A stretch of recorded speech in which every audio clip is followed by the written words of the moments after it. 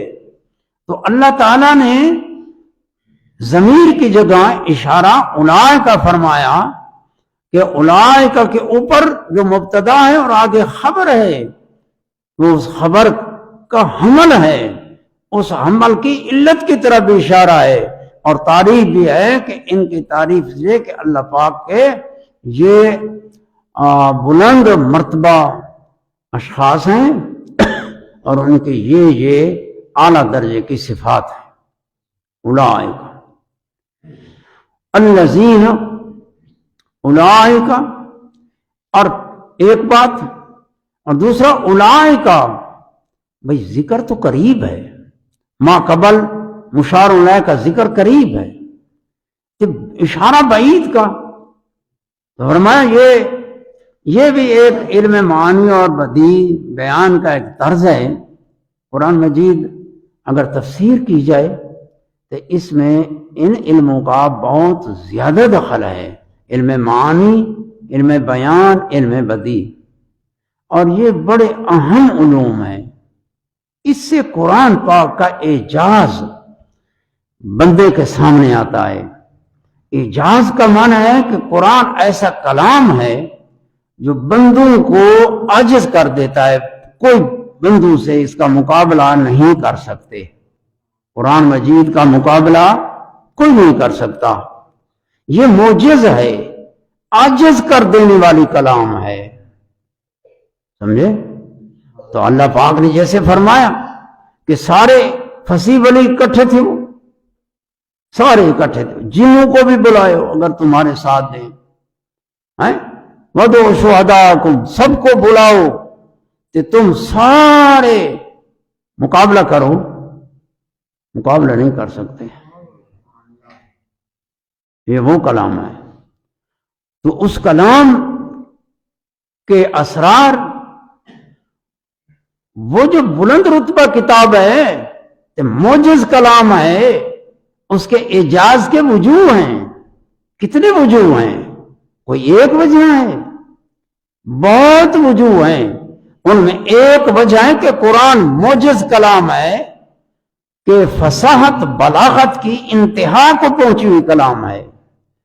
فصاحت بلاغت، یہ ایسی فصاحت ہے قرآن میں، ایسی بلاغت ہے قرآن میں جو بشر کی طاقت سے ہی باہر ہے۔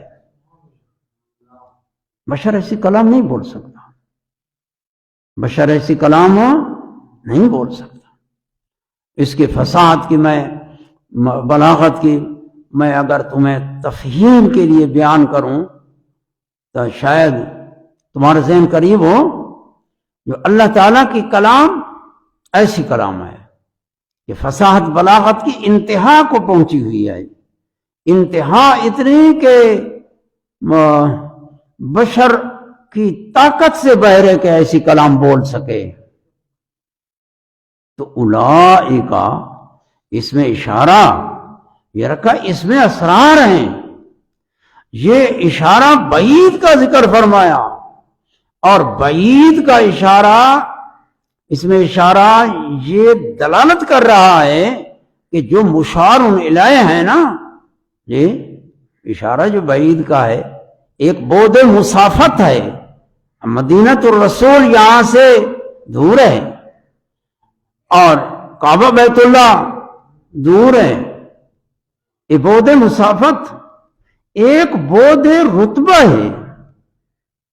بعد رتبہ کہ بندہ تقریب ہے، بندہ تھوڑے قریب ہے، لیکن ادھر رتبہ اتنا بلند ہے کہ بہت زیادہ بلند ہے. بندہ نال بیٹھے لیکن حصی طور مسافت قریب ہے، لیکن مرتبہ جو بلند ہے، تو اس بود رتبی کو بود مسافت کی جگہ پر کھڑا کر کے اس میں اشارہ بعید کا بولا جاتا ہے فصاحت بلاغت میں. اولئک، اور یہی بیان جاری ہے، ذالک الکتاب. ذالک کا اشارہ تو کتاب کی طرف ہے، اور کتاب تو قریب ہے ذکر میں. فرمایا کتاب قریب ہے، لیکن کتاب کا رتبہ بہت اونچا ہے. اتنا بلند رتبہ ہے کہ یہ فصاحت بلاغت میں کہ بود رتبی کو بود مکانی کے قائم مقام کھڑا کر کے پھر کلام بولی جاتی ہے. ذالک الکتاب. چنانچہ اعلیٰ حضرت عظیم البرکت کا ترجمہ وہ ترجمہ کرتا ہے تو وہ ان چیزوں کا لحاظ کرتا ہے، کیونکہ قرآن مجید کا ترجمہ ہے، کوئی آسان تو ہے نہیں. تو آپ فرمائیں وہ بلند رتبہ کتاب، وہ بھی ذکر کیا، اور بلند رتبہ ایک ذالک الکتاب کو منائے. ذالک کا اشارہ ہے، وہ کتاب ہے، لیکن اعلیٰ حضرت فرماتے ہیں وہ بلند رتبہ کتاب. یہ بلند رتبہ کہاں سے نکالا؟ یہ ذالک کا اشارہ بعید کا جو ہے وہ یہ معنی دے رہا ہے کہ بلند رتبہ مراد ہے. اس لیے ہر بندہ ترجمہ نہیں کر سکتا. اور تو اولئک، یہ مراتب کی بلندی کی دلیل، یہ اشارہ معنی دلالت ہو رہی ہے کہ یہ جو مذکور ہیں پیچھے یہ ذکر میں قریب ہیں، لیکن رتبے میں بہت بلند ہیں. یہ بلند رتبہ ہستیاں ہیں، ان کے مراتب اللہ کے قرب میں بہت بلند ہیں. الذین، وہ انعم اللہ علیہم، جن پر اللہ نے انعام کیا، من النبیین. من النبیین یہ بیان ہے الذین کا. منعم علیہم کون ہے؟ منعم علیہ، جن پر اللہ نے انعام کیا ہے. بیان فرمایا قرآن نے من النبیین، وہ نبیوں سے ہے. سمجھے؟ من النبیین من ذریت آدم، آدم کی ذریت سے. ظاہر ہے کہ آدم کی ذریت تو سارے ہیں، جن میں کئی آدم کی ذریت سے انبیاء ہیں، کوئی غیر انبیاء ہیں.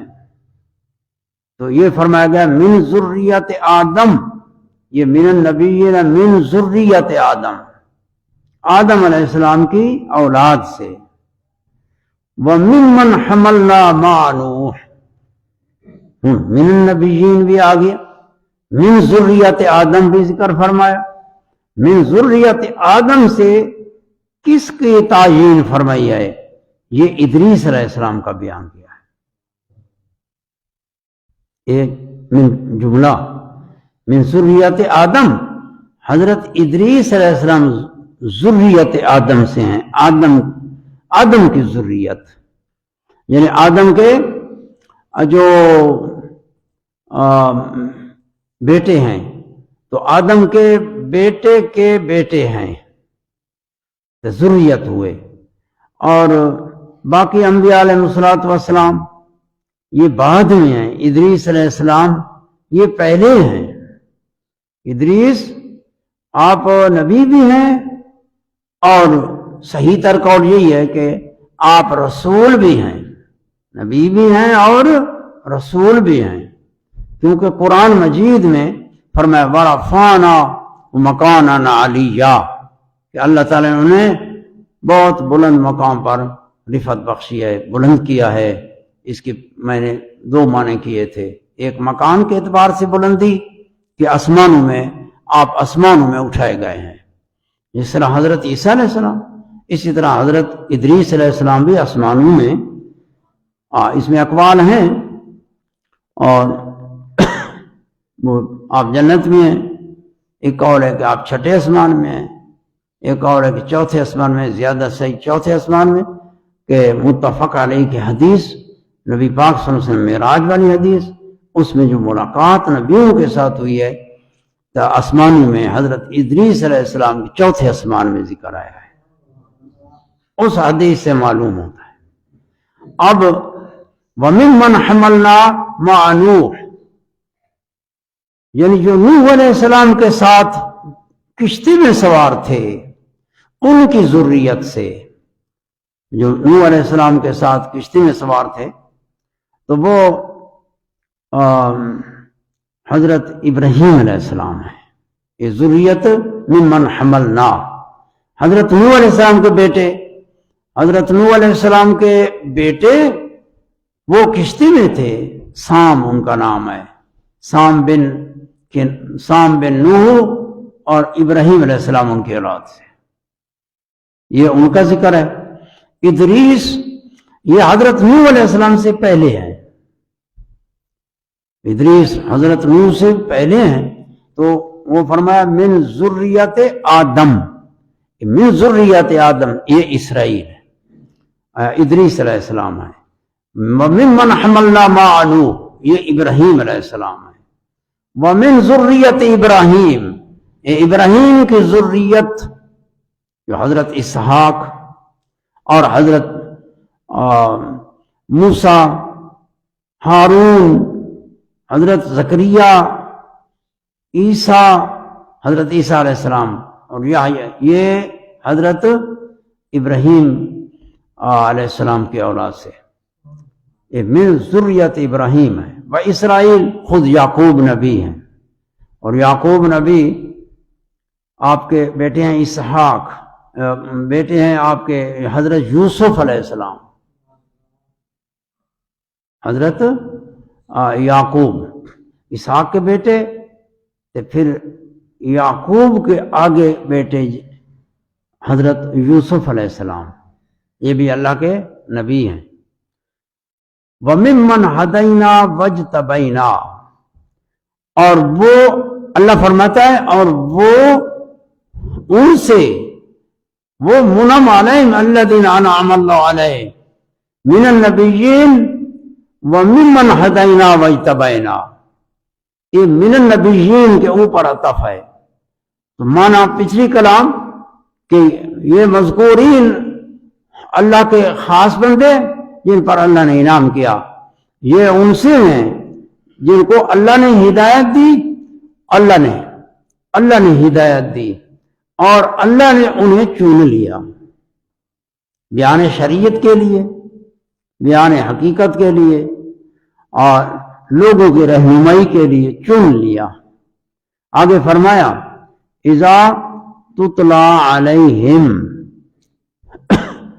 یہ وہ لوگ ہیں جو جب اللہ تعالیٰ کے رحمان کے آیات پڑھے جائیں تو اللہ فرماتا ہے کہ یہ سجدے میں گر جاتے ہیں اور سجدے میں سجدہ کرتے ہوئے پھر روتے ہیں۔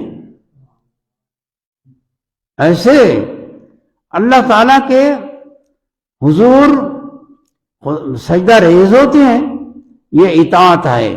رحمان کی آیات سنتے ہیں تو سجدے میں گر جاتے ہیں، اور پھر روتے ہیں.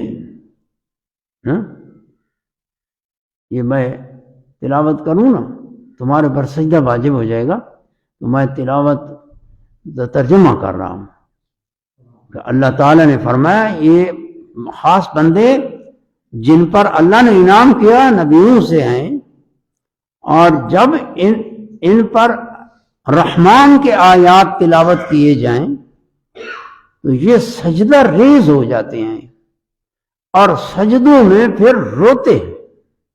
یہ ان کی شان ہے، سمجھے نا؟ تو یہ بیان ہے ان کے خشیہ کا، خشیہ قلبی، خشوع خضوع، اللہ کی طرف ان کی قلبی توجہ، حضوری اور رونا، یہ ان کے خشیہ کا اور ان کی اطاعت کا بیان ہے کہ وہ اللہ کے خاص بندے جن پر اللہ نے انعام کیا وہ اللہ کے اطاعت گزار بندے ہیں. اور اس سے یہ بیان ہوا کہ جس طرح یہ ہستیاں ان کی شانیں یہ ہیں، ان کے اعمال صالحہ نیک اعمال جن کا تذکرہ تفصیل سے آیا پیچھے، ذکر رحمت ربک عبدہ زکریا، یہاں سے لے کر ادریس علیہ السلام تک تفصیل سے کہ وہ صدیق مخلص کون یأمر اہلہ بالصلاۃ والزکاۃ، یہ سارے ان کے اچھے اعمال کا ذکر ہے، اوصاف کا ذکر ہے. کئی قلبی ہیں، کئی زبان، اور سارے اعمال جو ہاتھ پاؤں سے بندہ کرتا ہے یہ ان کا ذکر آیا. یہ نیک اعمال کرنے والی ہستیاں ہیں. اور اب بیان آیا کہ جس طرح اعمال میں نیک ہیں اس طرح ان کا نسب بھی بڑا پاک ہے.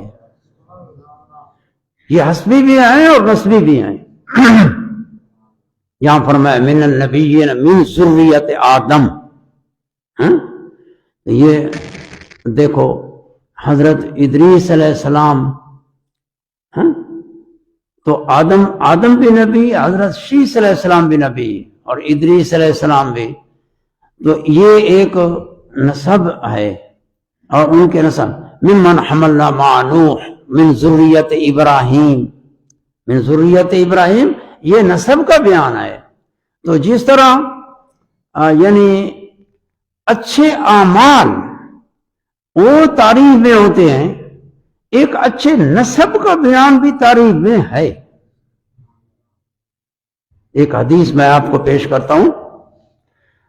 جس نبی کریم صلی اللہ علیہ وسلم کی آپ نے فرمایا کہ جن کو عمل پیچھے کر دے اس کو نسب آگے نہیں کرتا. سمجھیں؟ اور دوسرا کہ نسب پر فخر سے منع فرمایا. اگر نسب ہے عالی اور اس پر فخر نہیں ہے، ایک ہوتا ہے صرف چھڑا فخر، بھئی میں فلاں نسبی ہوں، میرے دادا میرا پردادا وہ فلاں تھا، تبتری کے فخر بیان کرتا ہے. اس سے منع کیا گیا، فرمایا گیا جس کو عمل پیچھے کر دے نسب آگے نہیں کرتا. لیکن نسب کا بالکل یا اس کو تو یہاں نسب کے فخر سے منع کیا گیا، نسب کے اوپر اعتماد سے روکا گیا.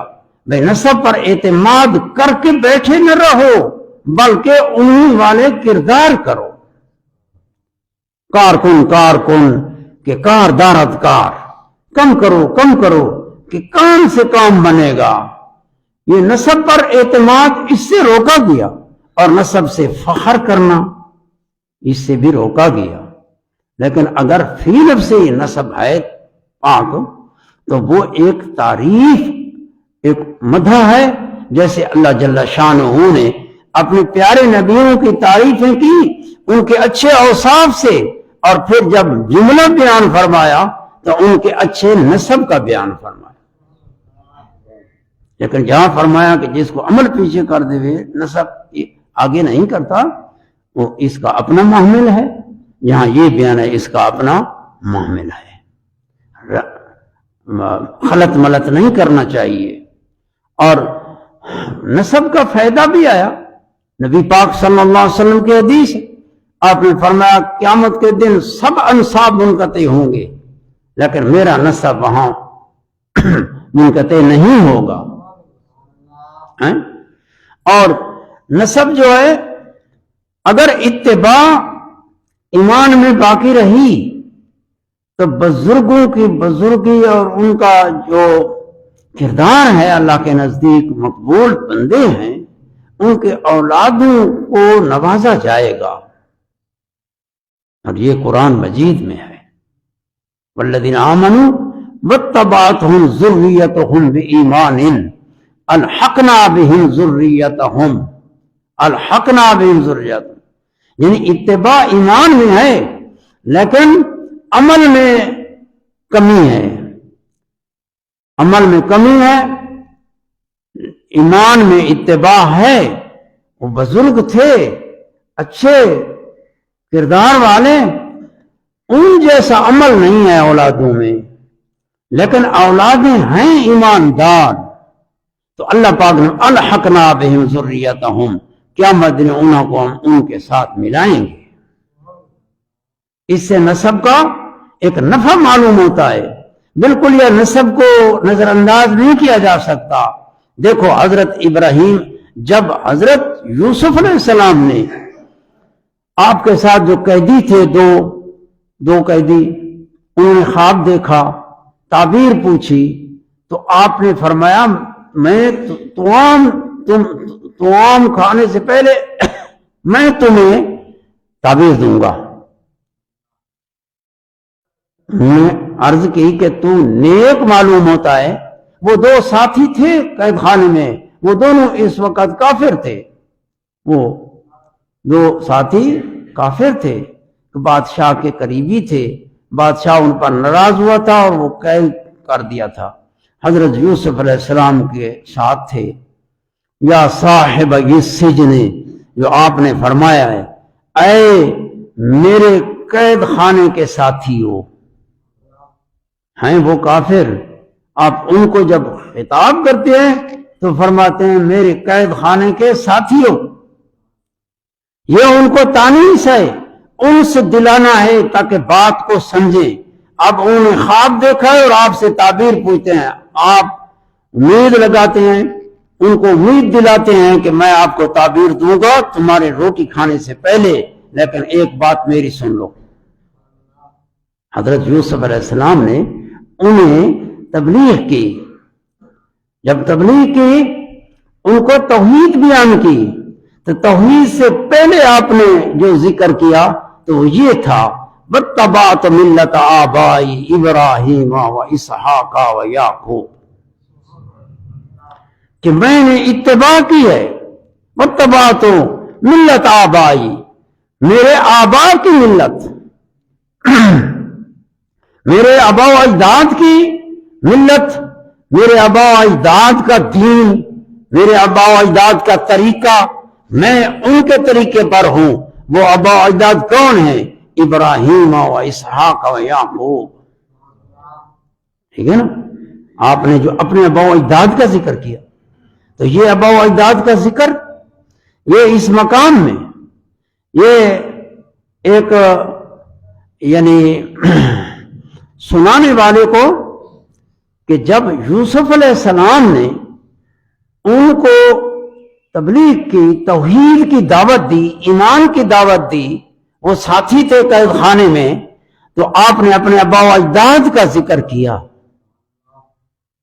تو یہ بھی ذکر تو ہے، لیکن یہ ذکر محمود ہے، اس میں ایک فوائد کثیرہ ہیں کہ حضرت ابراہیم علیہ السلام، اسحاق اور یعقوب نبی، یہ ایسے ہیں کہ آبا و اجداد سے جو انبیاء آ رہے ہیں تو کئی صدیاں ان کے اولادیں در اولادیں، تو یہ خاندان اتنا مشہور تھا اور معزز تھا کہ سب تعظیم کرتے تھے. اس لحاظ سے اپنے نسب کو یا اپنے آباء و اجداد کا بیان کرنا تاکہ آگے والا ایک بات کو لے لے، اس تک ہدایت پہنچ جائے، اس کو اعتماد آ جائے، اس لحاظ سے، نہ صرف اس لحاظ سے کہ میں فلانے کا بیٹا ہوں یا میرا باپ دادا یہ تھا. سمجھے نا؟ مطلب ہے ایک فرق ہوتے ہیں اور اس کو سمجھنے کی ضرورت ہے. خلط ملط نہیں کرنا چاہیے. نسب بھی ایک شے ہے. نبی پاک صلی اللہ علیہ وسلم نے فرمایا کہ اللہ تعالیٰ نے ساری مخلوق سے جو قبیلہ عرب یہ افضل تھے، مجھے اس قبیلے میں پیدا کیا. پھر جو اس میں افضل تھے وہ قریش تھے، مجھے اس میں لے، وہ میرا قبیلہ. اور پھر جو افضل تھے وہ بنو ہاشم ہیں. آپ ایسے جو مانے ہوئے اس وقت قبائل تھے اور قومیں جو افضل تھیں. افضل آخر ایک کردار ہوتا ہے، ایک اچھے اوصاف ہوتے ہیں، تو اللہ تعالیٰ انہیں اچھے اوصاف عطا فرماتا ہے، اس لحاظ سے انہیں معزز ہوتے ہیں. تو حضور کریم صلی اللہ علیہ وسلم نے اس کا ذکر فرمایا. لہذا نسب کو بالکل بھی نہیں کیا جا سکتا، لیکن جو نسب پر حضور نے فرمایا ہے، جو فرمایا اے میری بیٹی حضرت فاطمہ الزہرا کو، سمجھے نا، جو دنیا کی چیز ہے میرے سے مانگو میں دوں. آخرت کا معاملہ ہر کوئی اپنا آپ درست کرے. تو یہ نہ سمجھے کہ میں نبی کی بیٹی ہوں. یہ ہے نا، یہ کئی لوگ اس کو اور رنگ دے کے بیان کرتے ہیں. یہ مقام بشارت نہیں ہے، یہ مقام انذار ہے. مقام انذار ڈرانے کے مقام میں اسی طرح کلام بولی جاتی ہے. جب ڈرانے کا مقام ہوتا، اللہ پاک نے فرمایا وَأَنذِرْ عَشِيرَتَكَ الْأَقْرَبِينَ، اے میرے پیارے محبوب اپنے قریبی رشتہ داروں کو، اپنے اقربا کو اللہ کا ڈر سنائیں. آپ نے ندائیں دیں اور پھر ایسا ڈر سنایا جیسا ڈر سنانے کا حق ہے، آپ نے اسی طرح حق ادا کیا. اگر اس کو اس رنگ میں بیان کیا جائے تو پھر مقام جب تبشیر ہے، مقام بشارت آتا ہے. نبی پاک صلی اللہ علیہ وسلم کے وصال کے ایام قریب ہیں، آپ نے حضرت فاطمہ الزہرا کو بلایا، آپ کے پاس بیٹھی، آپ نے ایک بات کی. کوئی نہیں ہے دوسرا کوئی نہیں ہے، گھر کی بات ہے. یہ تنہائی اپنے جگر گوشہ کے ساتھ. تو آپ روئیں. پھر ایک بات کی، آپ خوش ہوئیں.